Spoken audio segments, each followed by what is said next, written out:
Kesineni foundation మరియు NIRD సంయుక్త ఆధ్వర్యంలో నిర్వహించిన నైపుణ్యాభివృద్ధి శిక్షణ కార్యక్రమం విజయవంతంగా ముగిసింది.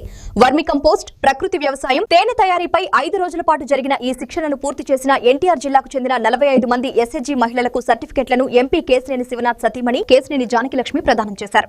ఈ సందర్భంగా కేశినేని జానకిలక్ష్మి మాట్లాడుతూ మహిళల ఆర్థిక స్వావలంబన సాధికారతే కుటుంబం, సమాజం అభివృద్ధికి పునాదని పేర్కొన్నారు. ఇటువంటి నైపుణ్య శిక్షణల ద్వారా మహిళలు స్వయం ఉపాధి సాధించి స్థిరమైన ఆదాయ మార్గాలు ఏర్పరచుకోవచ్చని అన్నారు. శిక్షణ పూర్తి చేసిన మహిళలకు భవిష్యత్తులో కూడా కేశినేని ఫౌండేషన్ తరఫున అవసరమైన సహకారం అందిస్తామని భరోసా ఇచ్చారు.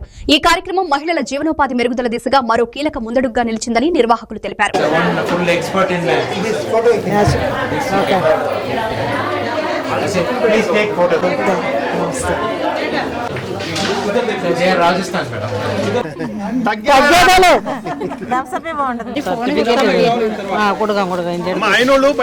మొహం కనబడదేమో మళ్ళీ అర్థం వస్తుంది.